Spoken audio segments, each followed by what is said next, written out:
Put it up for Bear. Who's that logging in? Nobody, I just got Nancy Gonzalez right now. All right. Well, I'm assuming you guys, you gonna introduce who you got with you and I am. do your presentation. Yeah. Okay. Well, everybody knows who I am. I'll say it anyway. I'm Debbie, Senior Director of Finance and Fleet Services for the Camden County Sheriff's Office. The reason that we're here tonight is to present to you all a proactive rather than reactive solution to the Sheriff's Office crisis. The vehicle crisis is what we're calling it, by utilizing a lease program through Enterprise Fleet Management. I can give you a little bit of background on our fleet situation right now, the way it is before they even give you any information. Currently, we have about 82 vehicles at the Sheriff's Office, which includes vehicles that are utilized for the jail and transports. The number is down from about 100 vehicles 2 years ago because up until now, there's been no actual replacement program in place for vehicles needed to be taken offline for total mechanical failure, or if they were involved in an accident and we, were deemed total loss, they just weren't replaced. And we would use a spare or something like that, and that would just be that deputy's normal vehicle. There are now no designated spare vehicles, which also means there's no vehicles to assign to new deputies should our vacant funded positions be filled. Give them. The average mileage on our existing fleet is just over 130,000 miles per vehicle. Many agencies replace vehicles at about 100,000 miles in order to save money on repair and maintenance and to ensure the safety of the operator. I did break that down a little bit more because I think it's important. Of the 82 actively working vehicles that we have, 22 of those have over 200,000 miles. 6 of those are over 250,000 miles. 25 have between 100 and 119,000 miles. 35 of those vehicles have between 50 and 100,000 miles, and only 16 have less than 50,000 miles. Of those 16, 15 are the enterprise units that we purchased 2 years ago, and 9 of those have more than 45,000 miles. So there's a lot of miles out there. Since 2019, Sheriff's Office has spent more than $200,000 in engine replacements and transmission replacements alone. That doesn't include any other significant mechanical. Let me get, I hate to interrupt you on your flow. Go ahead. Trying to follow what you're saying here. You was telling me that was 22 had over 720, had over 200. 200,000 miles. Correct. There was 25 that had around 115, 100, 120, somewhere in that. Some 25 have between 100 and 100,000. And then there was 50 that was around 75-ish. There's 35 that have between 50 and 100,000. Okay, there's where my math went awry. Of the first 22, Mr. Chairman, 6 have over 250. And then 16. The reason I was just trying to come up with, I'm looking at that totals up to 101 vehicles, right? No, it's 82. 5, 35, and 16. No, the 16, the 15 of those 16 are the old enterprise vehicles that we just purchased 2 years ago. So don't count that number twice. Okay, I just was going by 22 had more than 200, 25 had around 115, 35 around 75, and 16 had around 50 or less. Ish. Was that what I'm following you? Well, yeah, I guess that is correct. Okay, well, I'm 22. looking at 101 vehicles. I'm trying to go back to 182. So I'm looking at 101.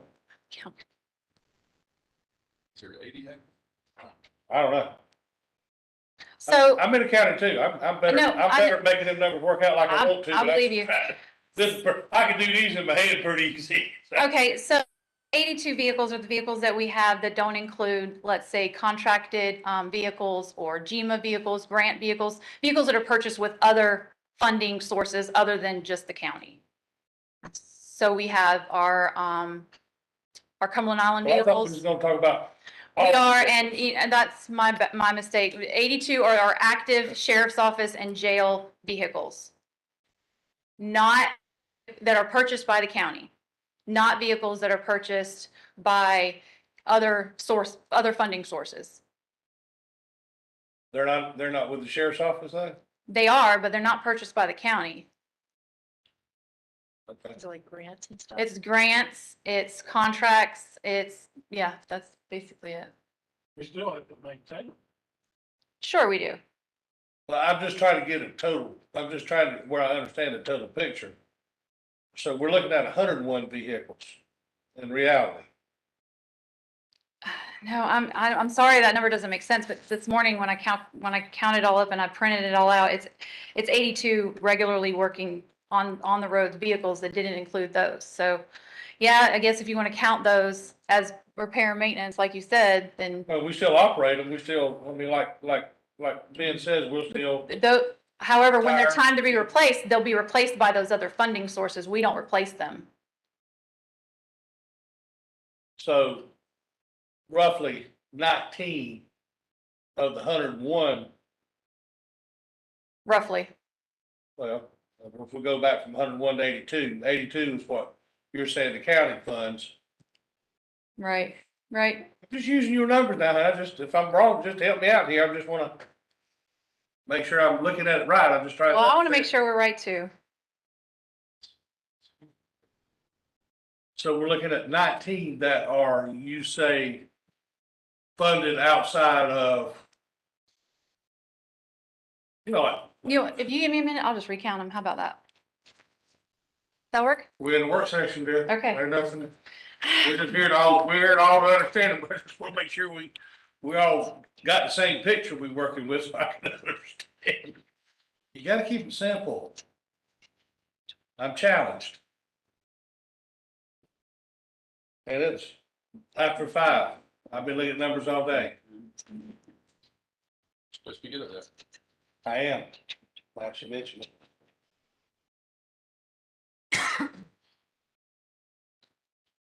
My this is wrong because I have to.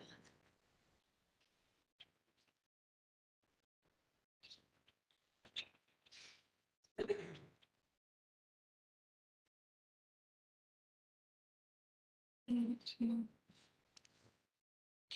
22, 25. Okay, I figured it out. Sorry, I did, I figured it out. Okay, so the number's 22 over 200,000, 25 between 100 and 119, 35 have between 50 and 100, and only 16 of those have less than 16, or less than 50,000 miles. Okay, Of the 16, 15 of those are enterprise vehicles. So don't count that first 16, I'm sorry. so you're saying the 16's into 35. Mm-hmm. So Yes, sir. now we're back to 85 vehicles. Okay, minus my 2 GEMA vehicles and minus my couple of vehicles from Swiftland. Yeah, that's a more realistic number. Which, I have 82. oh, I'm just going 22, 25. I'm sorry. No, it's 82. That adds up to 82. My bad. All right, so we're just 82 vehicles, and these vehicles, pulling out the 16, Mm-hmm. those are 16 you're talking about, that's other programs or whatever. Right, and those are the 15 that we purchased from Enterprise 2 years ago. Not 16. We're not including them in the, Well, we are, but what I was trying to tell you is that even those vehicles are creeping up in mileage already. I'm just trying to get a total picture of the vehicles we're dealing with. Sure. I mean, but what you're saying is the 16 is in the 35. Mm-hmm. Yes. Okay, so, all right, I'm with you. So we're at 82 vehicles now. Now we're back to your 82 number. I just we talk about apples and apples. All right, and so, but that's not the total vehicles that the sheriff's office operates. No, there are a few more.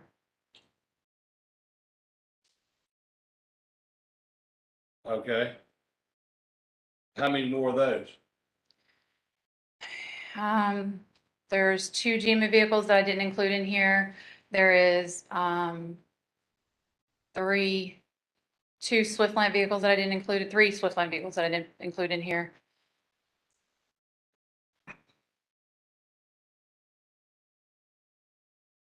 And I think I did, yeah, that's it.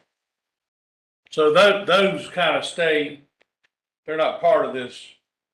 Right, because we don't even pay for the repair and maintenance for 3 of those The vehicles. Swiftland vehicle. Mhm. Okay. All right, so now we back to your 82. You know me, Debbie, I'm gonna. That hurt. I That can hurt. almost get close. All right, so we got 82 vehicles. We understand your mileage concerns, you know. 200, we're ranging anywhere from 206 to 250 or more. Mhm. And then obviously the big group is at 200. There's 22 of them. So we're looking at, the way I'm looking at it, it ain't on the big ball. Mhm. So, Go segue ahead. into that. Sorry.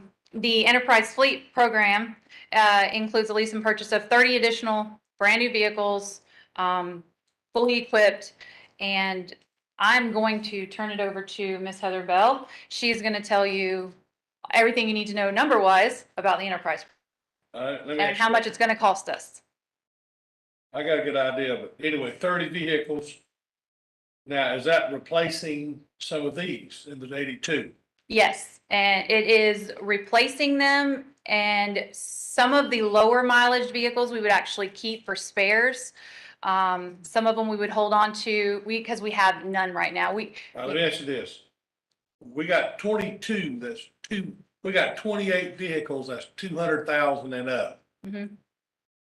I'm thinking they gonna get gobbled up in that 30 pretty quick. There ain't gonna be a whole lot of low, under 100,000 mile vehicles for spares or anything, right? Right. Are those the ones we talking about turning in or something? Are you thinking of keeping are you thinking of keeping some of the spares that you've replaced engines in, since you've just, are those the ones that you're thinking? No, we have a few vehicles that may have, yes, I'm sorry, yes. We have a few vehicles that we did just replace, engine or something like that, and they can be used for a spare admin vehicle, a training vehicle, if somebody needs to go off to training something. I understand. So we might actually take a lower mileage, a newer vehicle and trade it in, because we can get so much more equity and spread our dollar further in getting more vehicles. Does that make sense? All right, well, yeah, I understand what you're saying, with the exception that we got 20 vehicles at 200 over. So that leaves 2 vehicles that you're gonna get down in the 115,000 mile range. Well, maybe we need more than 30 then. 28 over 200. You're right, there's 22, 6 of the 22, I'm sorry. At 22, so there's gonna be 8 maybe of the lesser vehicles. Thank you, Trevor. I'm better at making it up as I go, as you can see, but I'm with you now. So I'm just trying to understand, we're looking at the 22 apparently, and then 8 more if we're looking at a 30 vehicle package. Mhm. Correct. Okay, and I realize some of those 8 are at 115, and I understand that makes the other package look a little bit better because of the equity. But that's what, okay, go ahead, let me just see how it flows out, how that equity flows out to us. You got it. So my name's Heather. I'm with Enterprise, of course. I've been there almost 17 years, and I just want to, I know that I'm new to meeting y'all's faces, but we have been partnering with sheriffs for a while. So this isn't like a new thing that we've done. And what we find with our sheriffs, and I'll kind of go in the numbers, is that the big benefit we bring with the police division, because police vehicles are so expensive with that extra equipment, like if you think about all the aftermarket equipment you have to put into it, is that we're able to help you do more units with less money. And so that's kind of what we're showing, is you can get 30 vehicles with the same budget that you could maybe get 7 or 8. And so that's how, yeah, if you were to go out and pay cash. And we've been doing this for. You showed me that one. I want that program I want to really understand. Yeah, so I know that I sent the stuff in to kind of show, we did a cash model versus a lease option model. And there's a few things that when we partner, it kind of depends on how the sheriffs and the county want to use the equity that we sell. So we are very strong sellers, and we typically don't try to just put everything out at auction. So we bring a lot of resale gains, and those resale gains we can apply to your like a down payment. So some of them like to roll, we call the gains, where it helps lower your payments instead I of. understand trading in. Yeah, it's kind of like a trade-in. And then the other option is kind of invoice credits. And so that's where instead of having this huge budget, you can use that resale to help pay your payments for a portion of that, and then you'll have that remaining left over.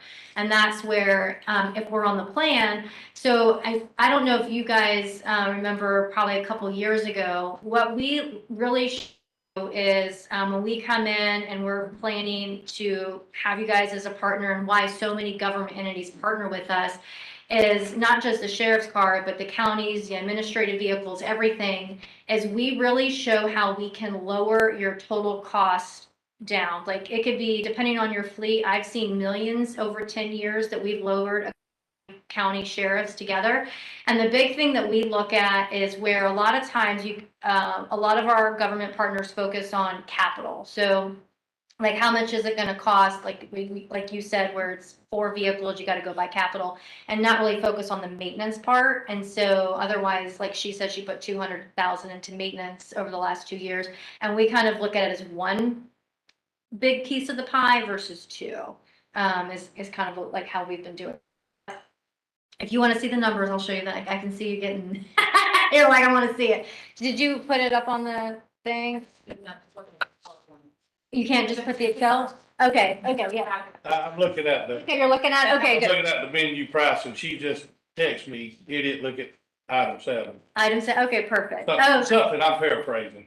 okay, I'm like, thanks for the text.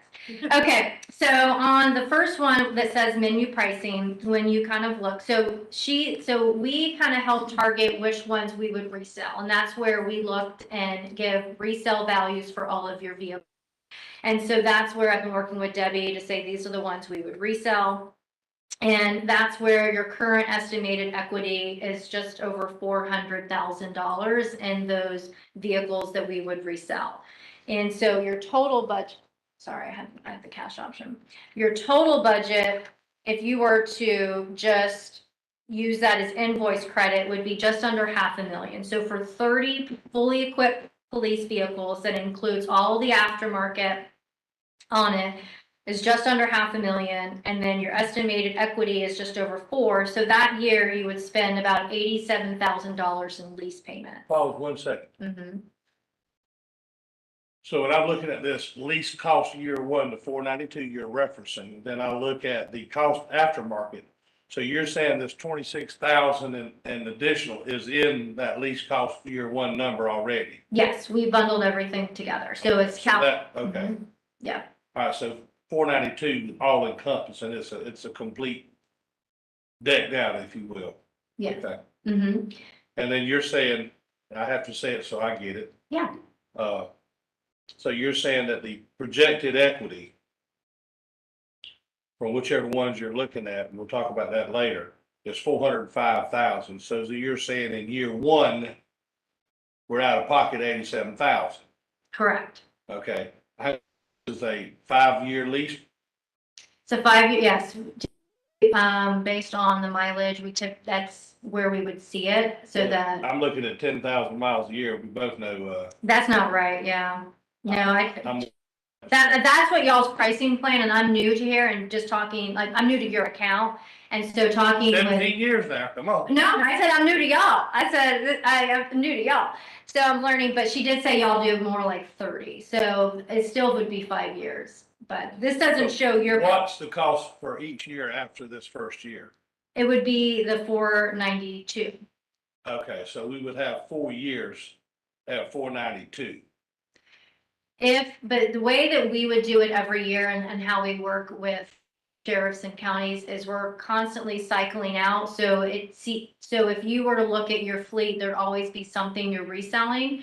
And so just like the ones that she's had for 2 years, it would eventually, you'd start seeing it, I yeah. understand that, you know, Yeah, this But this somewhat one, yes. fluid, but assuming this ran like this full term, which is all we can look at the moment. So I'm looking at roughly 1.6 million on the 4, so I'm looking at a little under 1.7 million total in on the 30 cars. Correct. That's with the equity. That's with the equity, yep. They do that math. I think that's right. It was really close to the 1.7 or, yeah, 1.6. I'm rounding to 1.7.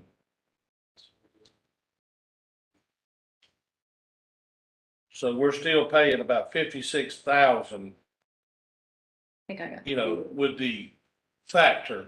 I know y'all don't like to say with lease interest rates, but who you kidding is there? It's a factor rate, There's the lease charge, is that what you're referring to?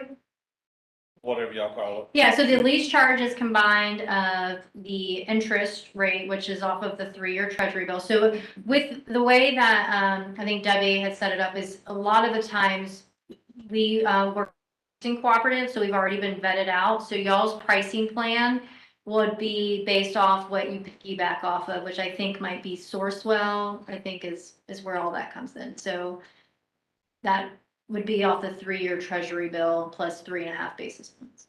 All right. Well, it's a work session. We're going to talk about it all. Okay. You're telling me that this is going to be a much better deal if we just went and bought 30 vehicles. So if we went and bought 30 vehicles, Tahoes, I know we recently got one with the police interceptor package.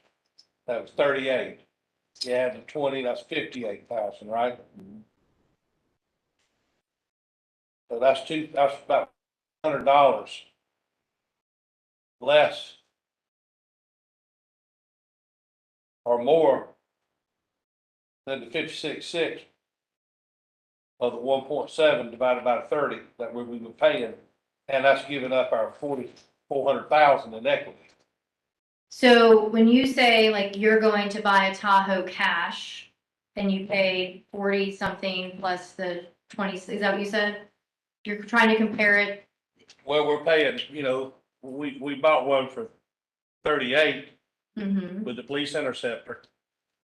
And we understand availability as well. Yeah. The Uh, price is the price, yeah. But, I was trying to get to where that number was. Oh, yeah. 38. And you're saying 26,000 For And- aftermarket, and- for, yes. equipment and lights. Mhm. All right. So we're at- Puts us at 64,000. Correct. That's the number I was trying to get to, not 58. Is that enough to cover for The 26,000, yes. So you're, Go ahead, I want to know. yeah, so Later on, I'm I'm gonna get on my present future value calculator. I just want to run the numbers out and see. So of course, if you're ever, I mean, if you're gonna do, the whole point is if you're gonna go pay cash cheaper because you don't have interest and lease charges through us. That's common sense, right? The thing is the reason that most counties and sheriffs can't do that is go out and buy 30 vehicles is it's like, do you have 2.5 million in cash to do that? And so that's where we come in, is like, we are able to help you get into those newer, safer vehicles. And even though technically the acquisition cost is more expensive because you do have interest, but you get 30 vehicles, is that we are gonna help you by doing this, drive down your operating cost, that you're not really You understand? that part. And that's where we can see how it works. I- Yeah, I've gone through similar processes with fleet. Mack trucks, for example, 30 of Okay. them, you know, get that up. yeah, Sometimes the repair costs them. Along with pay for it, and I don't know what your repair costs are running to maintain your fleet now. And I would presume that you're spending most of it higher mileage vehicles, I presume, because what are warranties like? Do they have warranties on these things with the police? Not much. Can't imagine why. But anyway, just a question. Yeah. Anyway, go ahead. I'm just, So that, did I answer your question? I know you can do your present value, but it's not going to be cheaper, I guess you could say, because you still have interest and lease charges versus paying just cash. That's, I understand. yeah. So I guess I don't, what is your other question? No, I mean, I Oh. just wanted to know, I just was trying to get, if we bought vehicles versus as we go through this program, I realize you guys gonna make money. We understand that. I just don't want you making too much. No, and that's why we've been vetted out already for you. So you don't have to go out and do the bidding and all that. So we partners with purchasing cooperatives like Sourcewell, Tips, E&I, and that's where a lot of them piggyback. So the profit that we do, so like if we go out and buy a vehicle for you guys based on Sourcewell, there's no markup on the vehicle. It's the same price you pay. The interest is going to be the 3.5 basis points, and then you have management fee, which is 0.10% for factory ordered and 0.15% for out of stock. Is how Sourcewell works. 0.10, point what? 0.15 for out of. So these right here would be more like that 0.15. Because they're not factory ordered. We typically like just how. Because these are you needed right now and they had them. So this dealer's actually been holding because of the relationship that our managers has with this particular dealer. They've been holding it since early March and it's really nice of them. So essentially y'all are providing a service. I mean, you're a financing mechanism and then, probably with buying power, you've got a pretty good buying power. Sorry. Well, we really use y'all's buying power for the There's no most. buying power is no different from what she was saying. Right. So typically with enterprise, if you are not government, yes, most people partner with us because of our buying power. What we find is that most government entities partner with us because of our knowledge with the market. So, and we're always looking at total cost to operate. So I know police cars are one thing, but like if you were to think of the county vehicles, we have counties that we've been telling to run pickup trucks instead of an Altima or whatever running. And they have made so much money. I was just telling them that they have 63,000.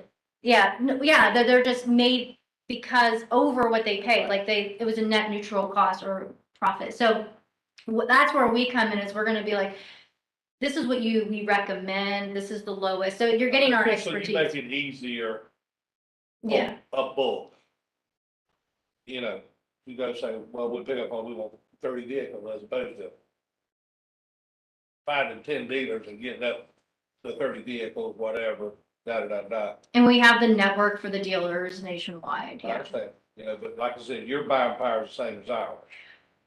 Right now, yeah, for sure. Especially if it's out of state, like the dealer, with the limited market, they're calling the shots for what it is. Where your buying power really comes in to play is when we factory order, and that's where if we can, like being proactive and saying, hey, like let's look at the next budget year. What do we want to plan to forecast later on?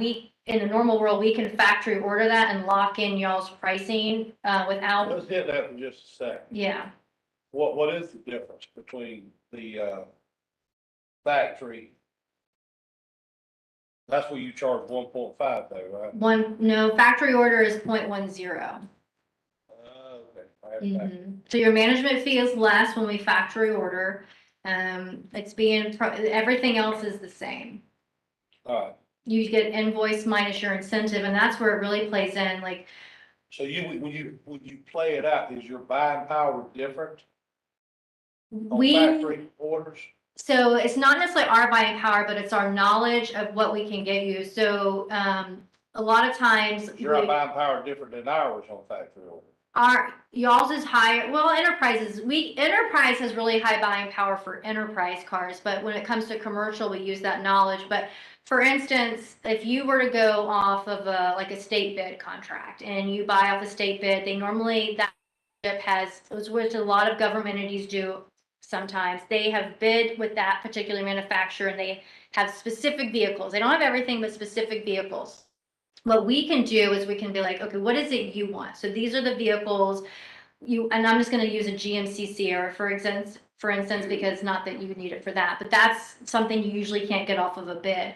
Well, we would say this is for this county or this city, and then we would go and get incentives on your behalf, which in the past have been 10 grand. And so if it's 40,000 for the truck, your place is paying 30, but you're getting a GMC Sierra, and then we're really utilizing the resale, which is where we bring the most bang, because the way we operate enterprise is how we tend to say, you guys have great buying power, we have great buying power. Most government entities keep their vehicles forever and high mileage and then never capture resale. We say, let's capture resale, because enterprise makes more money reselling vehicles than we ever, well, right now they're making a lot of money running them because it's crazy. But in the past, we would make more money reselling than we would even make renting a vehicle. And we would keep them in our fleet 6 months to a year into we know exactly when to sell those vehicles. And we've brought that knowledge to all of our government partners. And that's how we're really helping them lower their cost, their budget. And we're bringing a lot of savings. Like if I could send you some different things we're doing for different sheriff's offices, different counties, and how they have seen I just want to see what you're gonna do for us. Well, the plan, so I didn't know I was on the spot for this, but 2 years ago, I know they showed it. And I think Gene's actually been working with Sean to show him too, right? So for you, yeah. Gentlemen, how y'all doing? This is Gene. My name is Gene Bordis. I'm with Enterprise as well. Been a little quiet here, sitting on the sidelines. Just factory ordering, you were talking about kind of some of the advantages. A lot of times when you go to a dealer, they're there to make a profit, right? So they're trying to make some money. They'll pass on some savings, but they're trying to make some money. By going factory order, you get to save on number one is you get to order exactly what you need. So if you don't get an Ultima with added features that you may not need, so you get to save money that way. But also is when you factory order, you don't have all the dealer markups that you have on there as well. I know there are some negotiated pricing and What's the time frame difference? it varies, but what we proactively plan with you. So we take a look at some of the vehicles that you need. We use more of a hybrid approach. So if there are vehicles that you need now, then we can go ahead and go to dealer inventory and you'll pay a little bit more for that. But if you have it, we can plan with you and say, okay, well, looking at your mileage patterns, looks like these vehicles may need to be replaced in maybe 12 months or 18 months. Let's go ahead and factory order. That may take anywhere from, to answer your question, anywhere from normally 3 to 6, maybe 9 months. In today's climate, it's a little different, right? And we get updated. We meet with the manufacturers on a regular basis. So we get updated and we pass that information to our clients. And we also use those timelines to make suggestions and recommendations. I did want to touch on, you mentioned things with enterprises that we can help with bulk purchasing. So if we're going to purchase 30, we might make it a little bit easier than if you're going to purchase 1 to 10. Although that may be true, one of the biggest advantages to that enterprise offers is the fact that we are the industry experts, right? This is what we do, like managing vehicles. We have our own portfolio of about 2 million vehicles that we personally manage. And we analyze the markets for you. We look at your trends. We take a look at your patterns. And we make recommendations just like a financial advisor would. Not trying to liken myself to a financial advisor, but just kind of like a financial advisor would. Their goal and their job is simply to grow your portfolio. My goal is to simply help your expenses and try to do more with your budget. So if you have data like we all get, fuel data, maintenance data, and all that stuff, who actually takes the time to review all of that data and who has the industry knowledge is able to look at the market trends to be able to make recommendations, best use that data to help the county save as much money and operate newer and safer vehicles. So although, yes, we can help with bulk acquisition, I do not want to shy away from the fact that we have an enormous amount of data. If you take a specific vehicle, I can tell you based on our data, when that vehicle is going to wear out, when we suggest we replace that vehicle, just because we probably have 20,000 of those vehicles. What was that? We're talking police vehicle. Vehicles. It really doesn't matter any vehicles, whether it's police, whether, because we can compare your trends to other counties, other cities, other entities. We can compare it to the retail market. We can compare it to our own portfolio and be able to tell you, hey, you know what? Honestly, I think around this period of time, this is when I think you should trade that vehicle in so that you don't start spending or pouring money into the operational bucket to try to keep that old vehicle alive, right? So I would rather operate a newer fleet of vehicles than to spend money trying to operate an older fleet of vehicles. So we add a ton of value back. That's really all I wanted to say. Thank you. One of the questions I want to try to understand too. Yeah. Is the difference between, I mean, I realize what you said, you got 30 vehicles in the state right now. Yeah.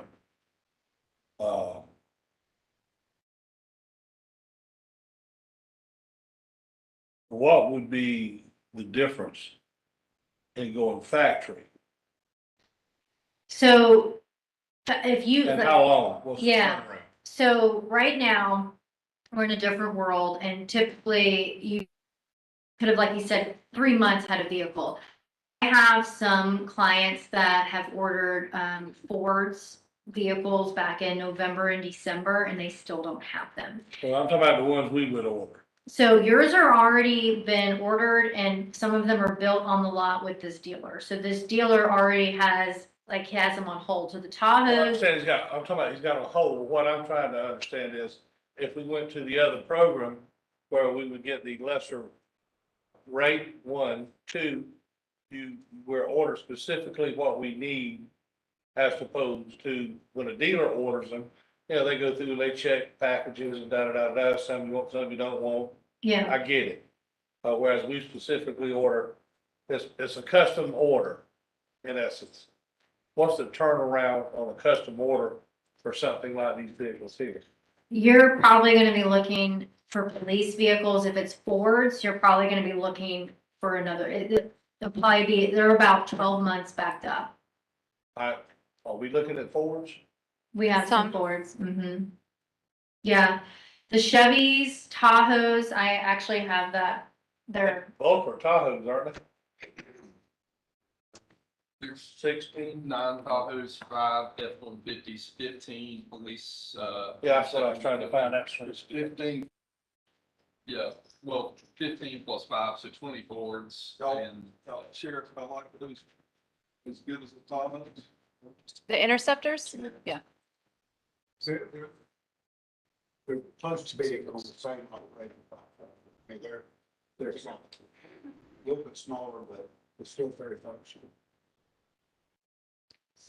so just to get a perspective of Tahoes. So the police Tahoes to factory order, they haven't announced when they're gonna open the ordering banks. Tahoe's a little bit ahead of Ford, and they all those earlier. They're scheduled to start production in July 18th, and their production window is 21 to 23 weeks. So 1, we don't know what the price is gonna be if they have no board yet.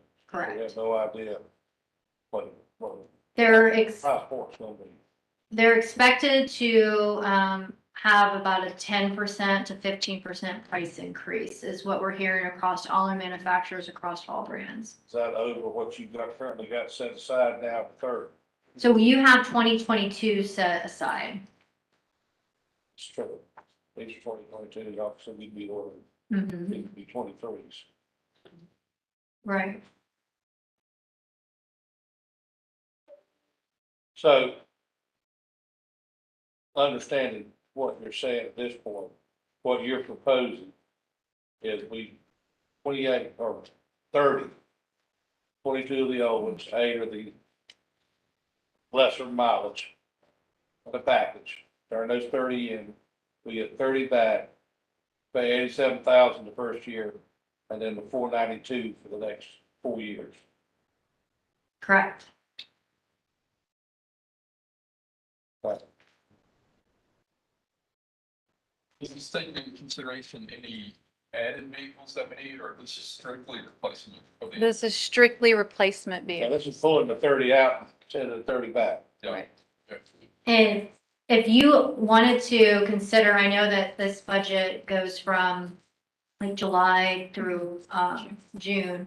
So you would be, if you wanted to think of growth and add more to it, if you were to probably order Fords, let's just say it takes them a year or so, you probably would be in your next budget year for Fords if you wanted to lock in factory ordering for those, which is kind of crazy. Eventually, this will not be the case, but obviously I can't sell them. All right, what's your drop dead date? You know, understanding of what we're gonna do here. I told him I was meeting with you guys today and I would have an answer because he can't. July. Well, I've already been on him since the second week of I March. mean, we're just now seeing the numbers. I need to get a chance to kind of digest, Yeah, and look at our capital expenditures. I mean, we're looking at, you know, $2 million. do you, so the ones that, to kind of, if you wanted to think about into baby stages, I know you, if you are able to, the Tahoes are the ones that he can't hold any longer. The Interceptors aren't on the ground yet, so I feel pretty strong that the Interceptors, it's fine. And then the 50s will be shortly after that. So those are probably your priorities if you're able with 9. If you need more time to marinate the rest. So, which ones you see, the Tahoes and the 150s? The Tahoes and the 150s, the Suburban, blacked out Suburban, I built a 2023 pricing for this one because there isn't one right now. So that one, Grant 22, you mean.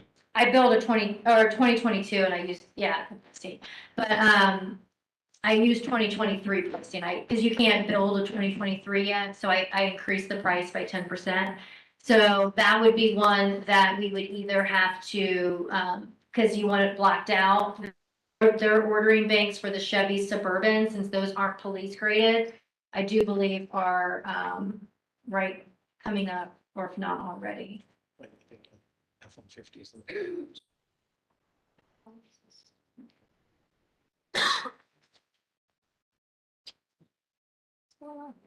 I mean, what I'm also trying to get in my mind, just simplify, let's just say we got a 90 vehicle fleet.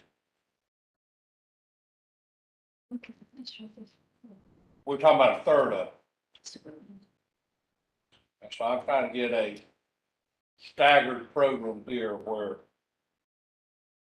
Well, that kind of makes sense, but I think we've got to make up for a lot of lost time, because how long has it been since we've actively had a replacement program that would be consistent? well, we bought how many?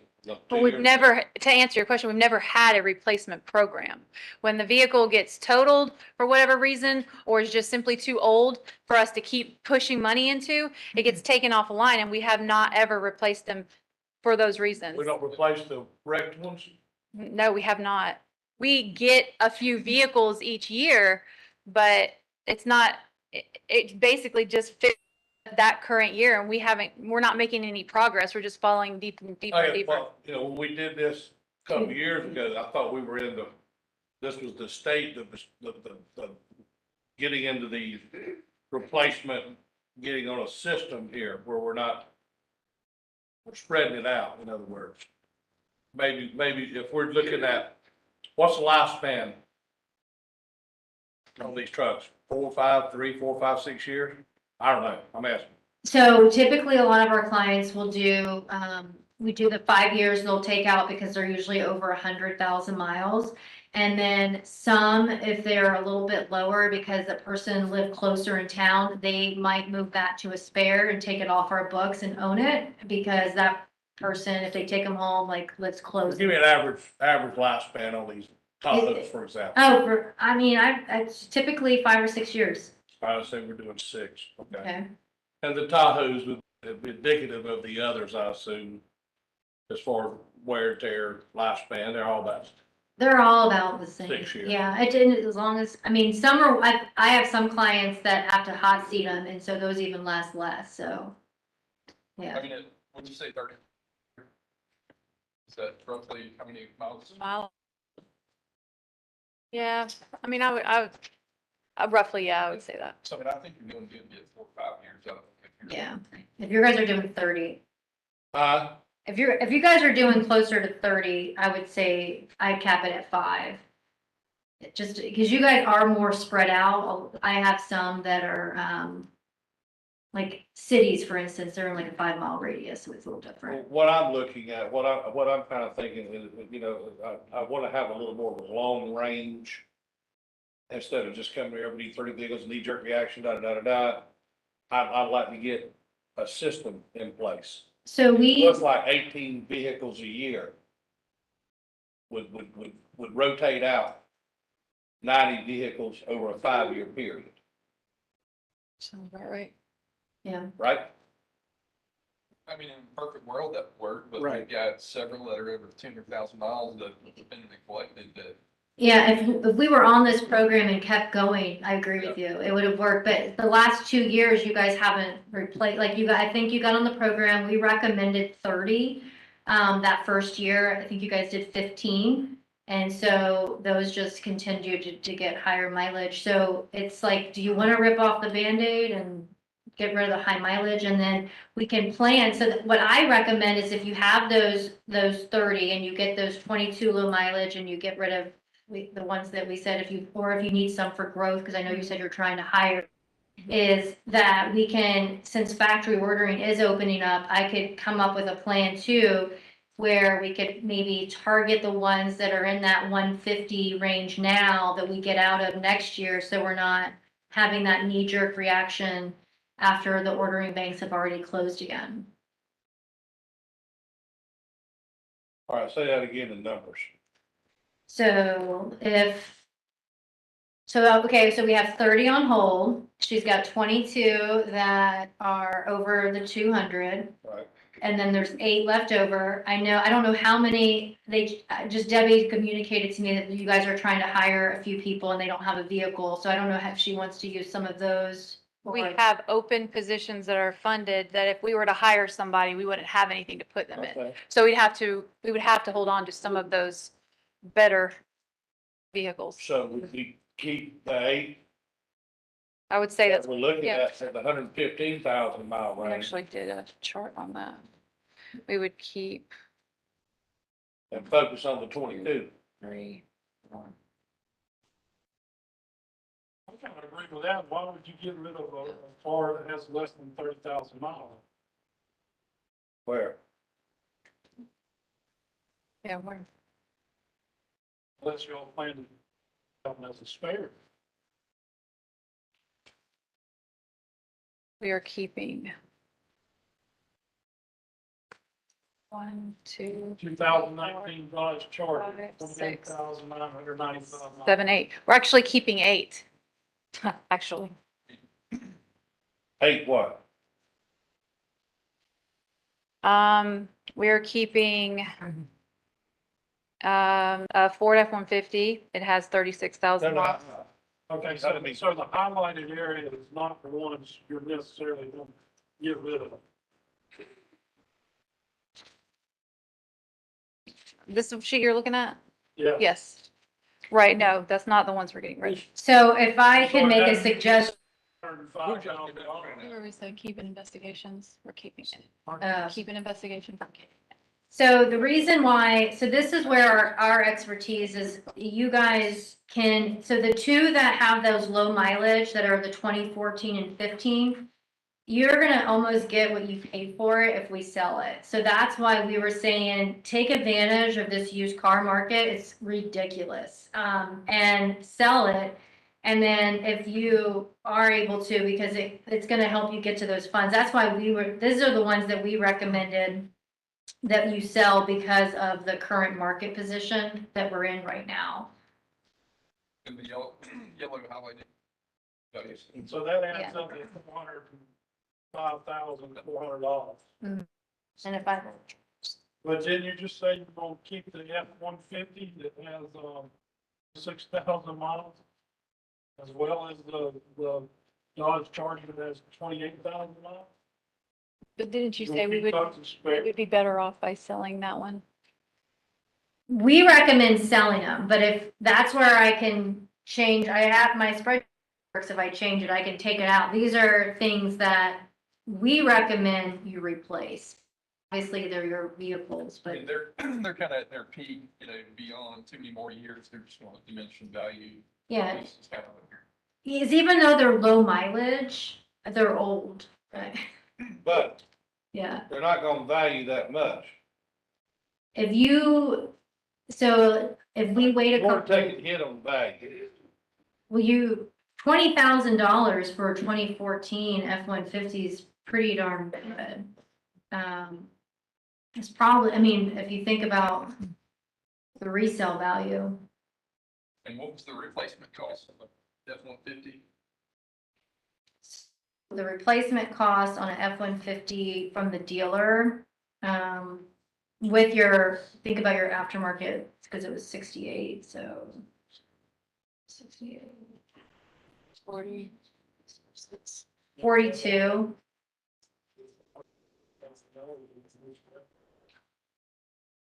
Let's see, this chart that I'm looking at right here, I want Camden County replacement worksheet, is that the one we're looking at? Mhm. All right, and what it will be, and I see where it says keep an investigation, administrative pool, so we're not getting rid of all these? We're- 30, Some of these we are keeping, but, depending on what the numbers look like, it may not be that exact vehicle that we end up keeping. It may be more beneficial for us to resell it and keep something with just a little bit more higher mileage, then that way we spread our dollars out more. Would it be beneficial to, looking at the entire situation, keeping, instead of trading in the $400-something thousand, keeping all these vehicles for the additional positions and backups and all these things, in addition to starting on a program like this, so we can consistently not have the problem, we have now? Because I think your numbers, I think 30, isn't a good number. I'd be talking about 50, because I'm looking at 22 or over 200,000. 8 of those might be, to get the 30 we're talking about, might be above 150 and 200, somewhere in there. But we've got, 25 that's between 100 and 199. So really we need to be talking about the replacement of those vehicles as well. And maybe those could be, dealer order or whatever to save a little bit. But we got to be thinking, not about right now and more into the future on replacement, so that we don't get in this situation. Yeah, I agree with him. Yeah, so if I take out those,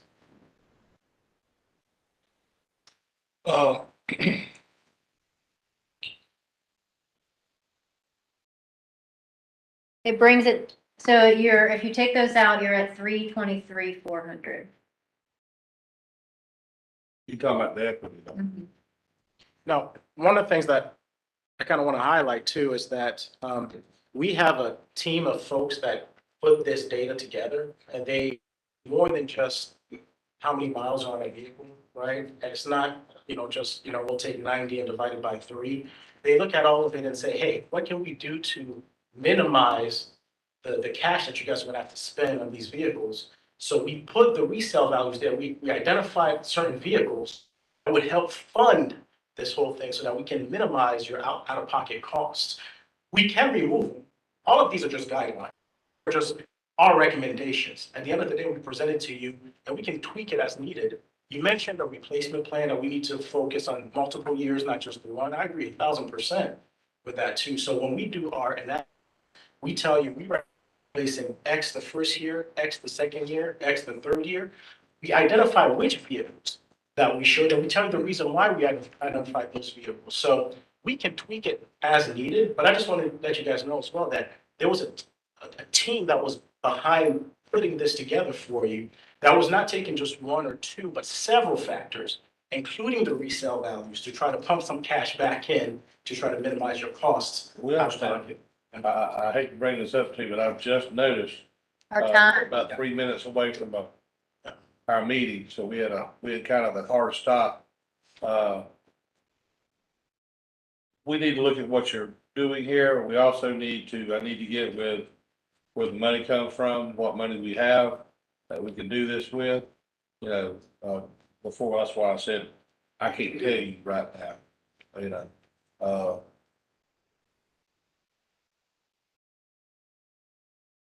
Sean, yeah, we need, what money, what money we have to do this with. And like we were folks just talking about, kind of like we said 2 years ago, we did 15, and we hadn't done anything since. I know we bought some here and yonder, but replacements or whatever, but beyond that, we really need to follow up and put a system in place, which is what I was going to, was around 18 vehicles a year. And I realize we may be paying catch up. But How many vehicles do we totally need to be, so that every position had to be? I think we are down to 7. I believe we're down 7 positions right now that if we were to hire, we don't have vehicles for. well, I hate to cut this off. We got 2 minutes, so we'll have to transition. May need to do this again. We need to get with the look at money.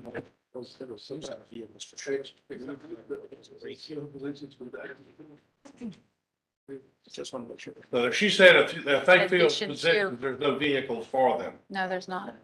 Yeah. So in addition to that 82.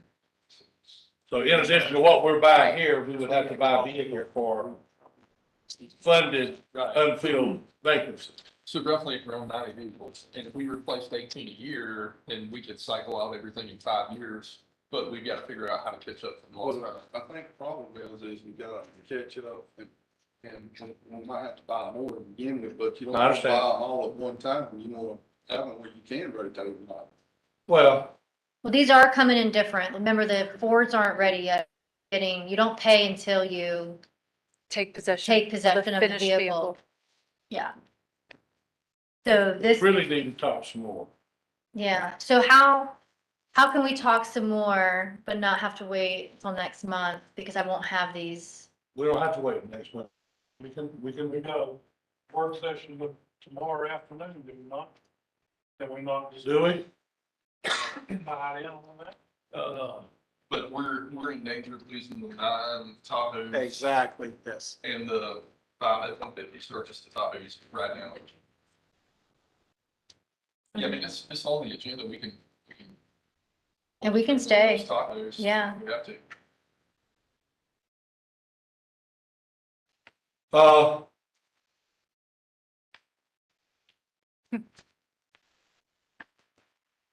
Let's look at it a little more specifically.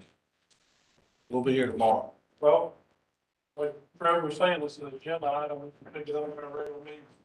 We can do that too. Okay. We'll be here. Yeah, we'll wait. We'll hang out.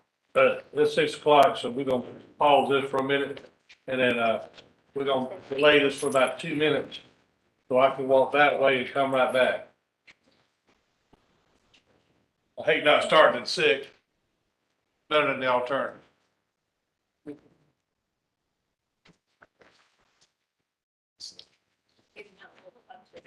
How are you doing? I'm good.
The Camden County Board of Commissioners regular meeting for Tuesday, May the 17th. If you'll all stand, we're going to have the invocation by Commissioner Brandt. Let us pray. Pray for peace and guidance, the wisdom that we know that you can give us. Father, be with us as we go about making all the decisions of Camden County, that they benefit everyone in Camden County. Father, again, we appreciate every household that's represented here this evening. And for this, we pray in your most glorious name. Amen. Pledge allegiance to the flag of the United States of America, and to the republic which stands one nation under God, indivisible, with liberty and justice for all. If everybody to do what I didn't do at the work session, use your phones, that'd be great. Roll call, Ms. Bishop. All commissioners are present. I see no agenda amendments. Could I get a motion on the adoption of the agenda as presented? Make a motion to adopt the agenda as presented. Second. We have a first and a second. All those in favor? Motion carries. This brings us to the May 13th minutes for the hearing and regular meeting. Anyone have any corrections, additions? If not, can I get a motion? Make a motion to approve the May 3rd public hearing regular meeting minutes. We have a first and a second. All those in favor? Motion carried. Are you doing the presentation? Yes. Yes, tonight we have a proclamation recognizing the week of May 15th through the 21st as Emergency Medical Services Week.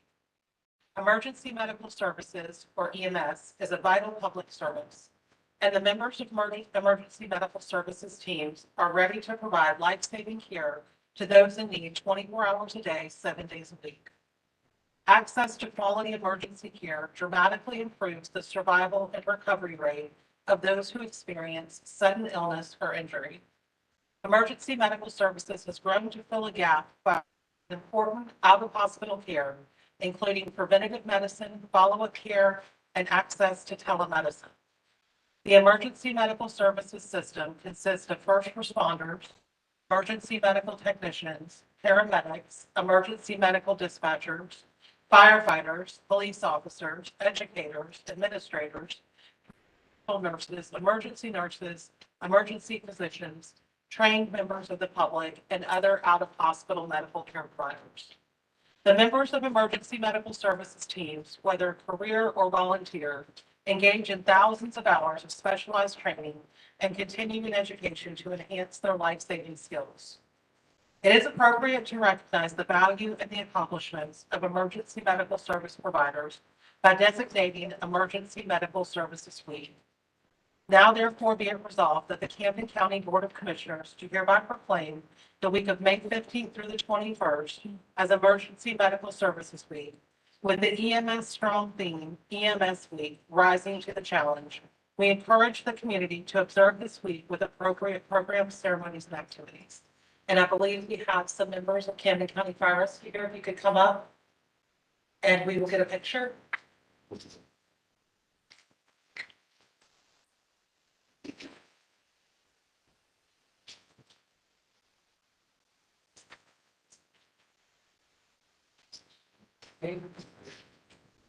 Somebody wants to say anything, we'll let them. Check. Yeah. It is on.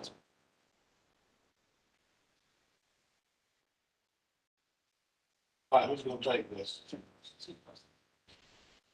Chief, you're up there. I missed him. Congratulations.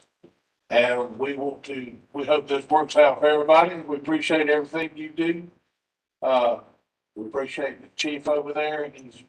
Y'all have been great to work with, and, we just, hope everybody appreciates and recognizes what great public safety folks we have here. I'm stuck on vehicles now. Great vehicles too, but anyway, anybody want to say anything? All right. You had your moment.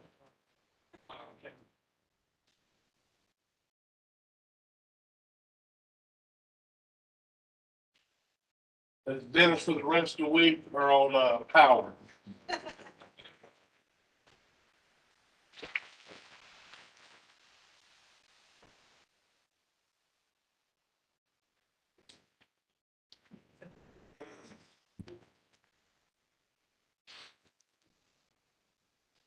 You're all ready to go. All right. Already ready, already. Mr. Chairman, Commissioners, thank you guys for giving me a few minutes of your valuable time this evening. What I have for you tonight is one of the great pleasures of my job. As we kind of get back to the normalcy post-COVID, one of the things that we've begun to do again is recall our Employee Appreciation Committee. As most of you know, we have an Employee Appreciation Committee that meets regularly, but more than once a quarter, pretty regularly, and we nominate and award an Employee of the Quarter. And then yearly in January, we do a big event where we do an Employee of the Year, Rising Star, Shooting Star, and then we recognize milestone anniversaries for all our employees. So it's really a good thing to get this back going, and I'm really excited about that. So without further ado, our Employee of the Quarter, and this will be for the first quarter of 2022. I realize it's already after March. We're going to be doing Employee of the second quarter within the next month. We want to get caught back up. So the Employee of the Quarter for the first quarter of the year 2022 is ITAB Help Desk Technician, Ms. Kayla Oliver. If you would please come on up here. So it was one of the closest races we've had in quite some time. The entirety of 911 was nominated, as a singular entity. And we had several other areas, folks that were in the court system. We had a couple of deputies that were nominated, but Kayla was the one that received the most. And I'm just going to share a couple of these comments here quickly with you. And there's a theme through these things. So one coworker said, Kayla's the glue that keeps IT together and keeps your internet running well. Kayla's extremely helpful, always friendly and outgoing. She's an amazing coworker and always goes above and beyond to solve problems and assist everyone in the organization. Kayla always responds so quickly and professionally. She's helpful, cheerful, and takes the time to make sure the problem is resolved. So very helpful. That's the comment that I like the most. Kayla's always willing to help when there's a computer issue, and she takes time to explain what's going on so that the user can understand and learn what the issue is. Unique in the IT world, if any of y'all are familiar. So she helps educate us, which I personally find extremely valuable in our daily professional and personal lives. She's a true asset to the IT department, to the employees of Camden County and the citizens of Camden County. So what I have for you tonight, Kayla, is we have a certificate here for you, and then we have a $50 gift card for you, and a fancy little Employee of the Quarter pin that you can have. And I know the part that you'll like the most is that we'll take your picture and post it on the wall. She will not like that. So without further, I'd like you to come up and have the commissioners come down and take a picture with you. But congratulations, Kayla, it's well deserved, okay? I'll have you stand here on the X. For you, that's your part of it. But I wanted to get the chairman to sign this before the meeting started. Just got talking a little bit. Sign that afterwards. Well, it's the first time that's happened. No, yes, sir. I just want to say that I couldn't agree with more with what Mike said about that. I know I've had down many questions, but I might add that if the IT department in charge of tabulating the thing, I would be disappointed if you hadn't.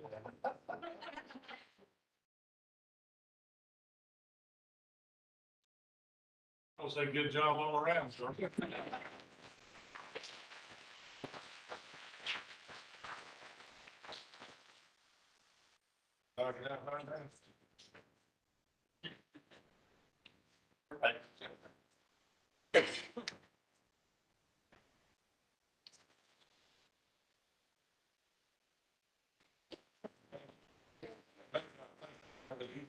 You are always friendly and willing to help, even other people.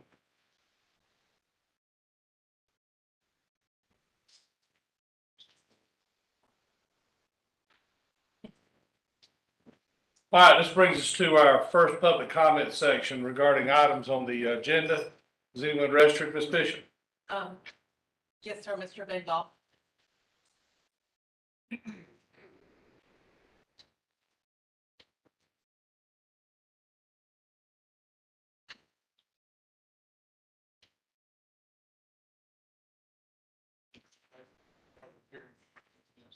By who?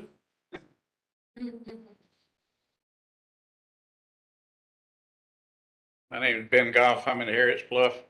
And what I said was I'm respecting your not hard-headedness, hard of hearingness. Oh, That's the reason I gave you that. oh, Since I'm restricted to, an agenda item, I had to search because I really want to talk about the lights on the flagpole, outside at night. Since I can't do that, lest we forget the 6 aluminum picnic tables from Harriet's Bluff. As usual, I expect you to furnish any comments or answers. However, since you haven't provided the questions, I'll give you the answers as I see them. I see the purpose of Joe Tanner and Associates being paid per month, and it would have to be a retainer because otherwise you would expect tangible results. In the contract that is contained, I see no tangible expectations, and yet we as a county pay them regardless of the legislative status without fail month after month. You have made this part of the consent agenda, which means that you cannot have or make any comments regarding, you know that, right? I suspect that's it should not be. It should be a question open to the public as to why this fee is being paid. This, Mr. Chairman, is just one more rock on the pile. The answer that I submit to you is that this is a prime example of transparency and a continued waste of tax dollars by the sitting commissioners when you have county representatives at the state level that as part of their function is provide any legal services that Tanner would provide. Our representative Saines and Senator McNeil allowing you to continue to do this, or is what the consultant providing outside the norm? For your information, I attached the do's and don'ts of consent agendas, and this contract does not fall within the realm of a consent agenda. Thank you, sir. thank you, sir. Anyone else? Is there anyone in the audience not registered wishing to address? All right, seeing none.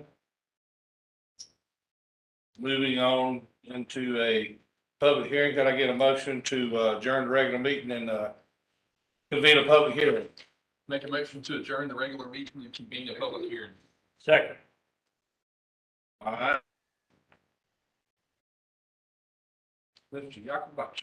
Thank you, Mr. Chairman. Good evening, Commissioners. Tonight, I'd like to conduct a second and final reading of the proposed changes to the alcoholic beverage section of the official code of Camden County for adoption. This proposal would be to update section 610, hours of sale, by striking the Sunday sale hours of 12:30 p.m.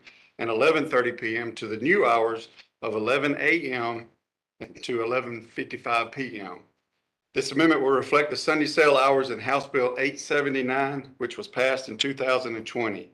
So staff would recommend approval of the second and final of this amendment. All right, thank you.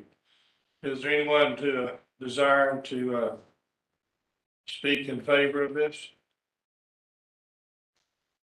Anyone desiring to speak in opposition? Seeing none, any questions from the folks? Thank you, Joe. Can I get a motion to adjourn the public hearing and reconvene the regular meeting? Motion to adjourn the public hearing and reconvene the regular meeting. Second. We have a first and a second. All those in favor? Motion carries. Moves us to our consent agenda. Can I get a motion, please? Motion to approve the consent agenda as presented. Second.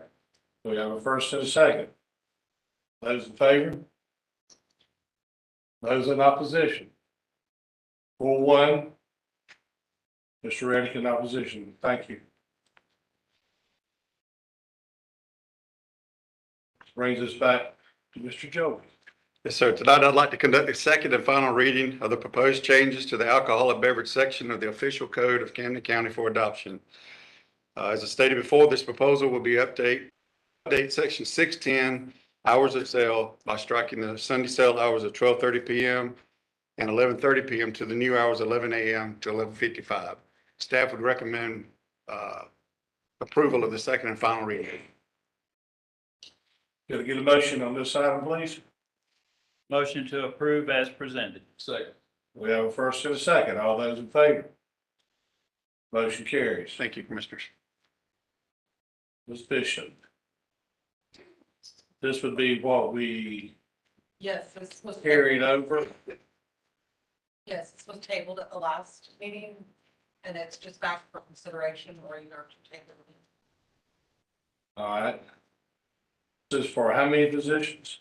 One position that's vacant, and this is to the Department of Family and Children Services Board of Directors, which we had 19 applicants for. Is there anyone here with the Family and Children Services? Okay. Does anyone, anyone care to make a recommendation? Admittedly, I wasn't able to do what I wanted to do when we tabled it last time. I'll make a motion, we, want Carol Lawson. Please, that's how you pronounce it. I'll second that. Well, we got one. Got a first and a second. Any conversation? I just like to say, looking through, me and Ben was looking through, talking about all ago, we started, I mean, these applications, they were just, I mean, some great. Yeah, I see that. We were, I was between two people, but, I just thank you for putting in for. Yeah, we do want to recognize all those who put their name forward. That's, that makes this easier and more difficult. But we certainly appreciate it. And there are other boards and other committees and things that come up all during the year, so keep doing it. All right, we have a first and a second. Can we get a vote? All those in favor? Ms. Clausen is our designee for the Department of Family and Children Services. All right. Get it back. That brings me now to back to Lead Enterprise. Y'all come on back, sing the position. We'll try to get to some sort of We have an hour. I'm not gonna limit you, but we need to come to some resolution here. And I Yeah. think what we were looking at,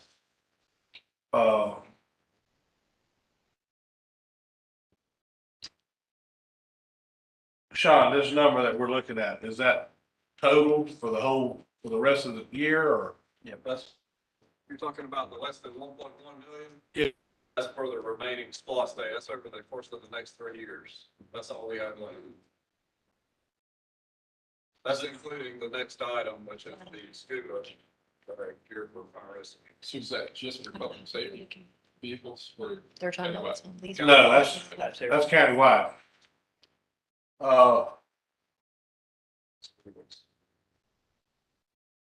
What would it look like? You're saying that the Tahoes are on the bubble. Right, so the place, the dealer that we have acquired, well, they're not acquired, but they're on hold for us. You don't have to give me the whole story, just Yeah. what would it look like if we went with, possibly the Tahoes. Now, where's it? So your annual lease budget, if you were to lease, would have been, they're 17 each, so it was a combined of 154, 410.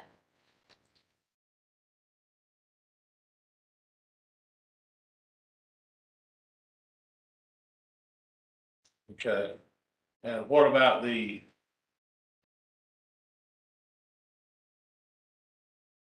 was it the 150s that you were saying that were on the bubble as well? Are those on the ground?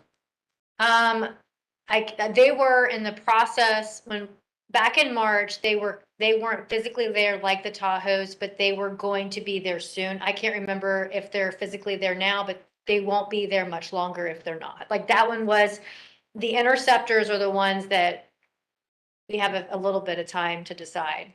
But Are you those, talking about the Interceptors or the 150s?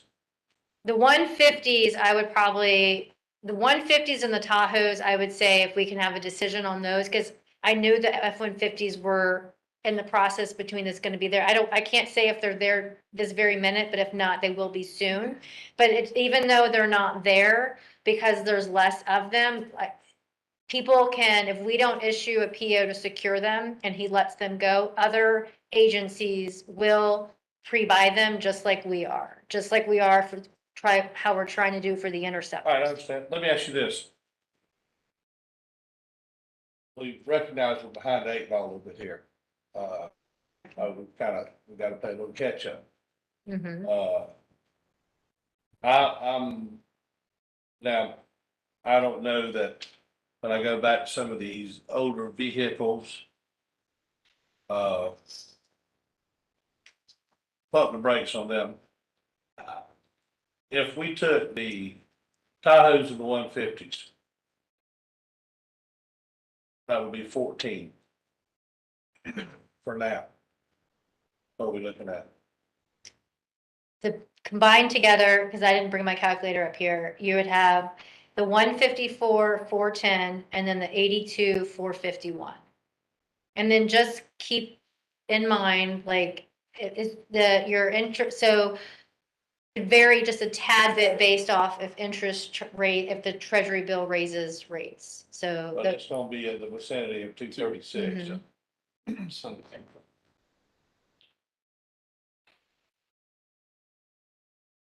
Now, you're saying that's the first year lease. Is that what you're saying? Or is that the purchase? those are for lease. Those would be first year First lease. year lease. And I'm Mhm. assuming that would be 4 more of those. Same amounts. 4 more. 236.61 for 5. Oh, yeah, yeah. Sorry. About 1.2. Yeah, Does that include the trade-ins that you're talking about? no, That's a straight out lease just for these vehicles, okay? Mhm. And we retain everything that we've got leased. I will tell you what I'm kind of thinking, and y'all can throw rocks at me. I'm used to it.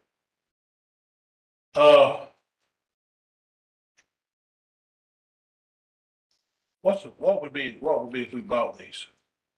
No, wait, I brought that too. So, is this one right here? So if you were to purchase them outright, I'm trying to keep us from being behind, we're behind the 8 ball. Let's get ahead of the 8 ball. if you were to purchase them, like cost for year one for 9 Tahoes was $638,657. If we bought the 2 packages, we're talking about Tahoes and the 150s. And then the 150s were $354,809. So we got what, 900? 638, 657 plus 354,809. How much? 3,466. That'll buy those 14 vehicles. Is that equipped out as well? Mhm. Yes.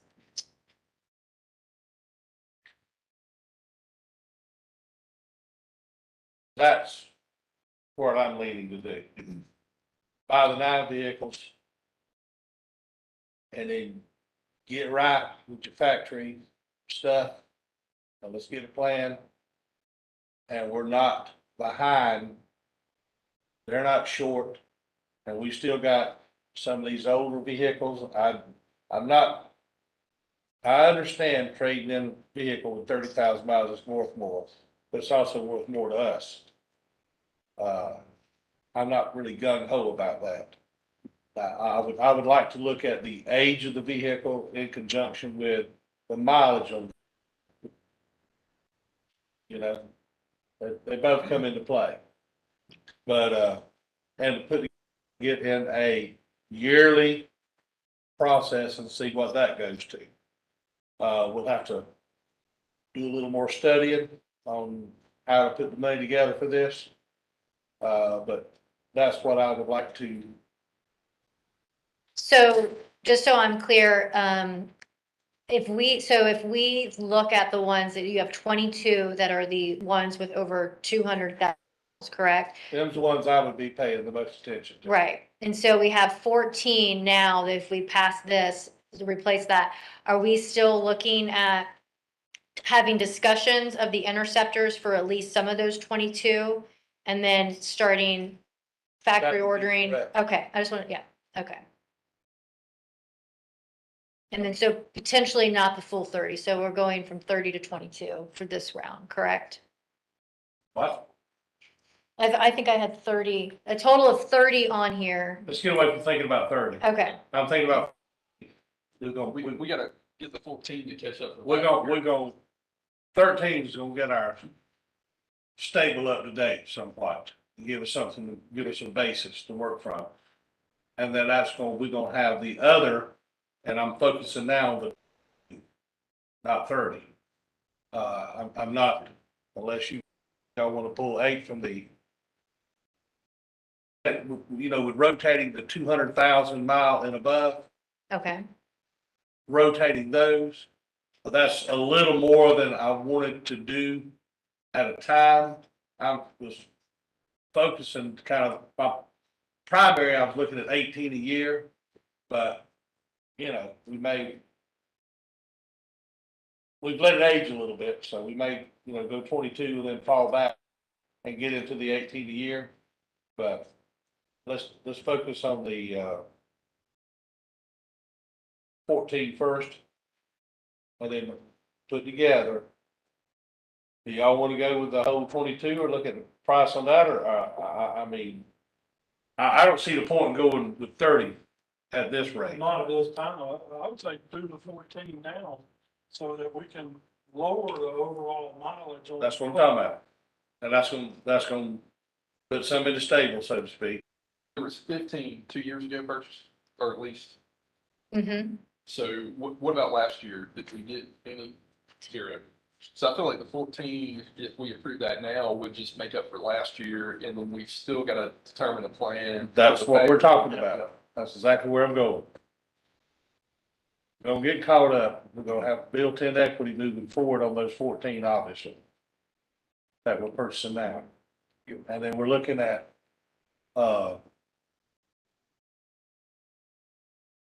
starting a lease schedule on the others. So you're looking at, so you're gonna pay, you wanna pay cash on the 14? Is that what you're saying, not lease them to That's use? what I prefer. Yeah.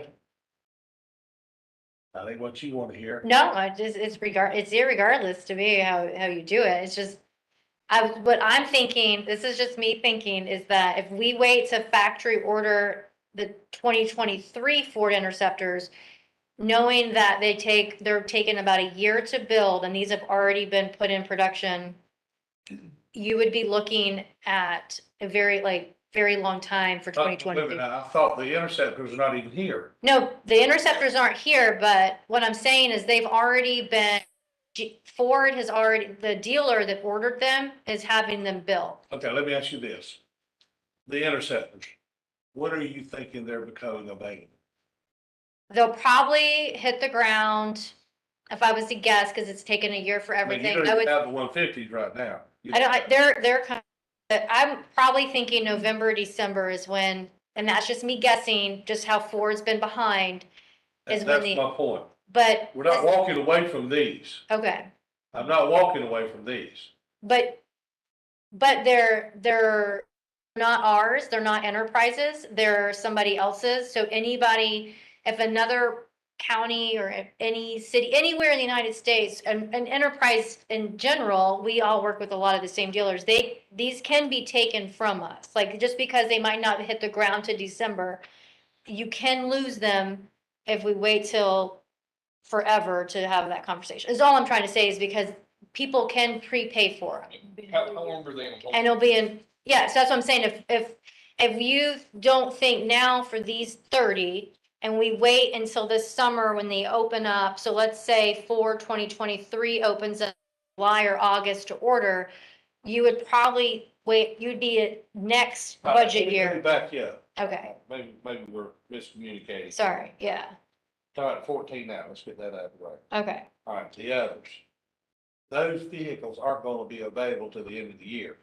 You wouldn't start paying for them until you had them, but we would still have to make a decision to the dealer to issue the PO to, yeah, I understand. That's what I'm saying. yeah. We're not gonna start paying them until the end of the year. It's gonna be sometime December, January in front of us. Right. What I asked you was earlier was how quick you gotta know what are. So we're talking about, we're taking off, we're going ahead with the Tahoes and the 150s. Now, I wanna look at putting the rest of them in the lease program cycle. Does that make sense? Is everybody following what I'm saying? about Yeah, it? you're not talking about factory ordering, you're talking about taking these, that they are. These are already ordered. Yeah, These are ordered, yeah, so, We're talking about Yeah. moving forward with a commitment. okay. I think I just a misunderstanding, so that's why I know that you're paying cash for the 14. I just didn't want you to table the other one too long because yes, it's not dire today. Really? No, it's not dire today, but I just want to put the importance of, Well, how soon do you need to know? I mean, I know. I can ask him. I'd have to ask the dealer. I can't Obviously, speak We're for him. serious. Yeah, I wanna look at some numbers and just give me a chance. yeah. Just- Like I was thinking maybe a week is that for the interceptors? And I can let them know Yeah, that you need give me a week so we can kind of see. I think we can move forward. I mean, as far as I can tell you now, I would plan to move forward. We just want to see how we're gonna do this. okay. We'd have to have a special board meeting. We'd come back to seven.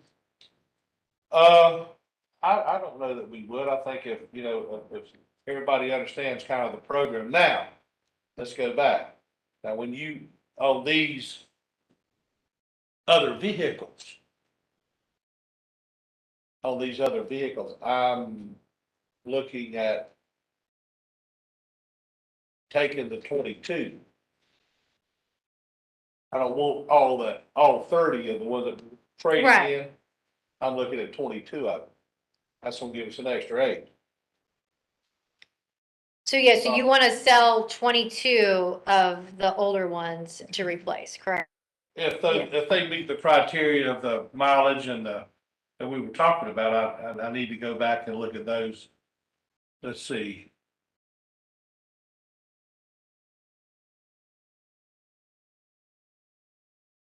well, and that's assuming that we don't need a backup for, you know, additional hires or just a backup in general, because like you said, they're worth more to us than, you know, they would be to get rid of, because we couldn't replace. What we put on there, I want a chance to go over this. I don't know that we're gonna agree with the ones you picked out, and I appreciate all the fine prognostications, but, just like, Commissioner No, Rick's yeah. talking about. Yeah.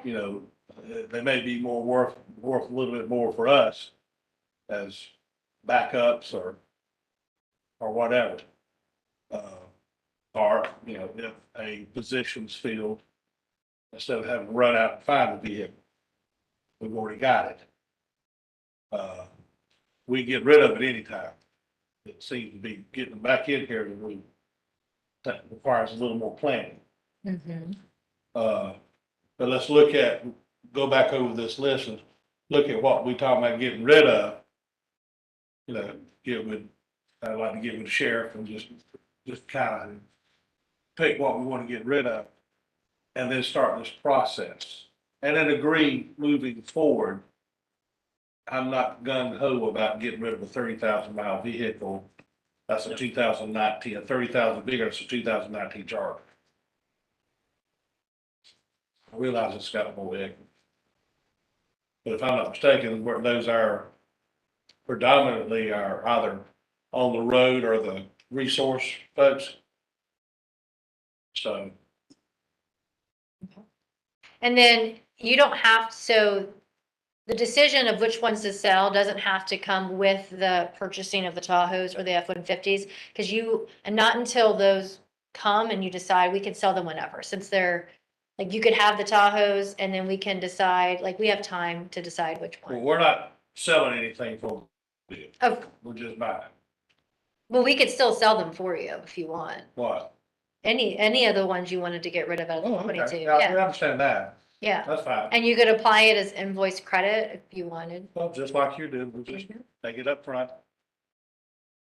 Yep. But let us, are we all clear? I'm sitting here wondering, do we need to make a vote on moving forward with the 14, vehicles that we're talking about? I'd That's, like to make a motion to proceed forward with the 9 Tahoes and the 5 F-150s for a total of $993,466.74. there you are. So, And we got a second. All those in favor? Nice. Go get them. Go get them.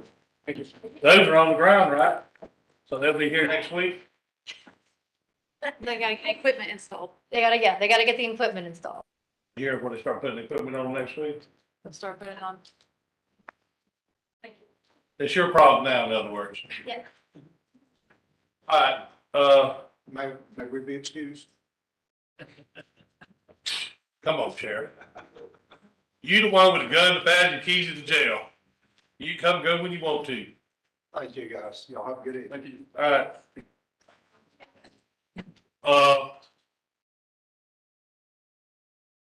Let's see.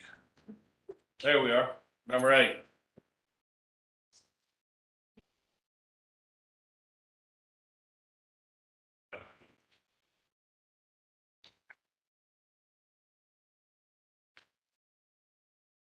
This is, who's presenting this?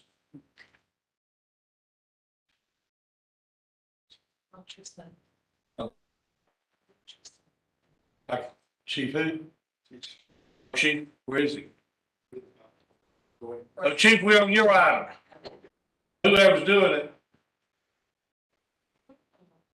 Sorry about that. We thought for a minute you changed your mind, didn't want to. Oh, no. Good evening, Commissioner. I'm here to present, to ask for the request of the approval for the purchase of our SCBA's, which is our self-contained breathing apparatus. As you know, each seat in our apparatus requires an SCBA by NFPA standards, which would be NFPA 1981 with those requirements. We also, they're also assigned their own SCBA mask because they are fit tested to match or fit each individual. We have to keep those up yearly. The current bottles, they expire in August of 23. So what that means is we can no longer hydrostatically test those to continue to use them.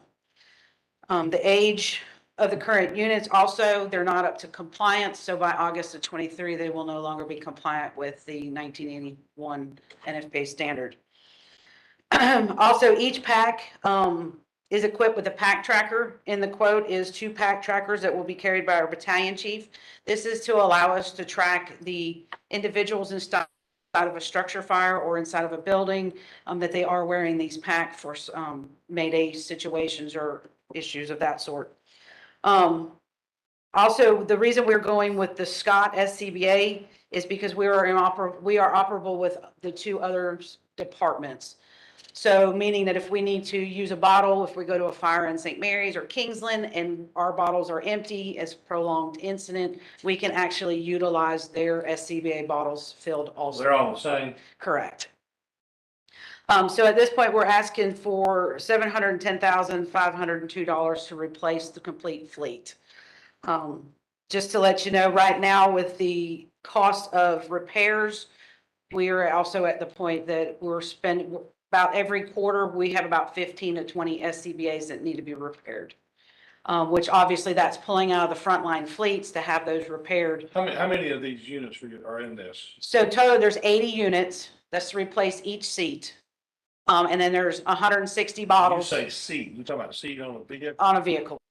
Then, and included in that also is 10 training packs, which we'll use for our training, for our recruit training. 80 plus 10 or 80? Well, no, it's 80 total. So we have 70 seats, Correct. all those positions filled? Right now we have 23, but we are in the process of our next recruit class, which will actually utilize We have 15 we have 23 vacant. vacancies. Okay. But all our seats are filled by mandatory overtime. So at no time do we have a seat that is not filled by an individual. When the count was up for in there, so that one is, he's bringing his in. No, not really. Well, I thought it was custom to each person.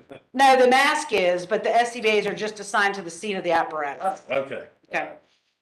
So each engine carries 4, which is a requirement by NFPA. Each squad carries 2, and then each tanker carries 1. When do you expect delivery? So we, right now, with no delay, they are looking at a 60-day turnaround. If we purchase with the quote and by the end of the month, he said, or give them a, saying the go-ahead, he said because there is a 10% increase that they are looking at in the next 30 days.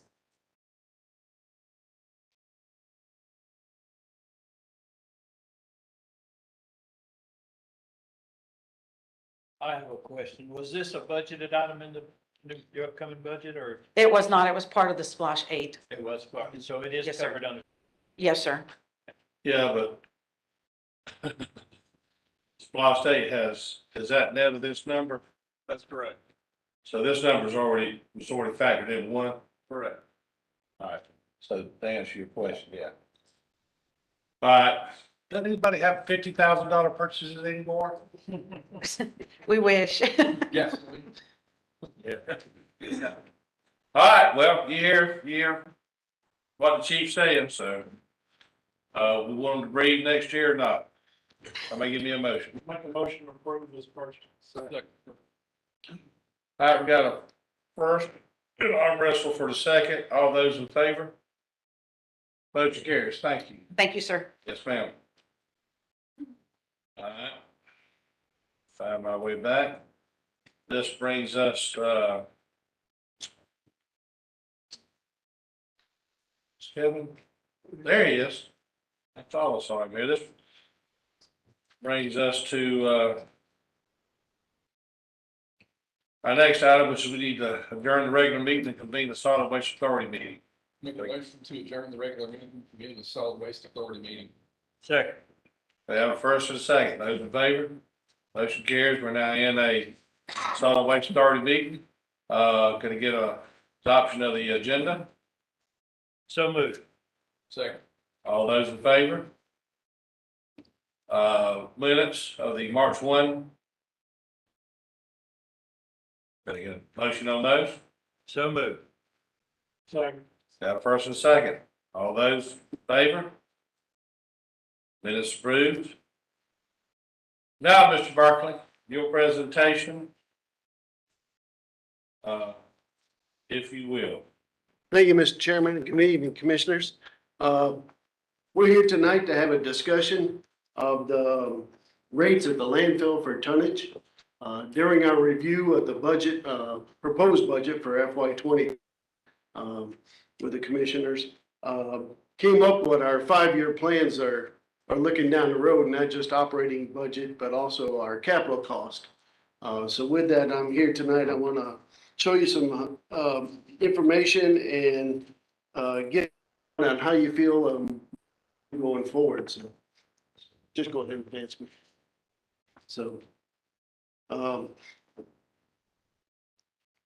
me make it go. What we're looking at, in our operating budget going forward is fuel cost and oil cost going up, as everybody knows. You're sitting here listening to everybody talking about how expensive everything is. Equipment expense and delays also. We were fortunate enough to get some equipment, but going forward, as you can hear about the trucks and other equipment, going forward, heavy equipment. Once that material starts rolling off the lines, even in a year or so, I think if you're not in line to get materials and supplies and equipment, you're gonna be waiting lag time. How do we look on the equipment, just out of curiosity? I mean, our future. I think we're looking good so far. I mean, we're maintaining what we have and doing a good job at it, and What do you y'all see helped as- us get it up to par with, especially the addition of the compactor. So it's really helped us tremendously. What do you see as our next future requirement here as far as equipment wise? We'll be looking at off-road trucks and probably another excavator to upgrade those aspects of What it. kind of timeframe So, we looking at though? Hopefully a couple on the road. We got a lot of infrastructure that I'll be talking to you about here that we really need to do first. So, but we're gonna look at it and, we do have some. No, sir. So, also employee salaries, I know we'll be looking at those and talking there about the budget going forward. But also our capital cost, right now, we're building cell 8 at the C&D landfill, at a cost of about $2.5 million and paying for that as we go. But we'll also be looking at, the new cell at the MSW site in about 4 years. And also, we started work on the new landfill, not C&D, but the MSW Subtitle D landfill. So all that is going forward, in pretty much consecutive years with a little bit of overlap with the landfill expansion going on currently. So, the other thing is material cost, getting that in, we've had a problem with a leachate system and getting some, geotextile for the C&D landfill. It's a good thing we ordered everything back in November, because now it's just hit the ground this week. So the leachate system, hopefully it'll be done here in, June. And then the geotextile for the end of the drain system has just showed up here this week also. So they're moving forward with that, but just getting in and looking down the road, if we need to be open in 4 or 5 years, we may have to construct and purchase materials, maybe 2 years in advance to get to that point, so. Do you order them or you have to pay for them? Well, you pay for them when they come in, but you do have to order them and, allocate the funding for that. I understand. I mean, that's what I'm saying. Right. You're gonna continue to face these issues of delays and everything until America becomes America again. We do quit depending on everybody else to build it for us. Right. So, that was one of the things I was talking about a while ago with our future needs. If we, it's like you said, right. Be it luck or be it whatever, like you said, we ordered it in November. Otherwise, if you ordered it today, it'd be what? At least a year, out, so probably longer. We had a load of stone come in, today for the contractor, and I inquired of where it came from because I've been trying to find, materials relatively in this area, but one truckload of 57 stone had to come out of Macon, Georgia today from Martin Marietta, so that's a long way to drive for a load of stone. A load of 57. A load of 57 stone. But the contractor bought it, so I don't know. I didn't inquire about that. Yeah. We'll end up paying for it. It was in our bid option. Whatever, probably 25%. But yeah, it's a needed material, so, so that's what we're saying. Also, overall inflation, 8 to 10%, and currently going up. So, where we're gonna be and, what our in the future as we go forward, so. Do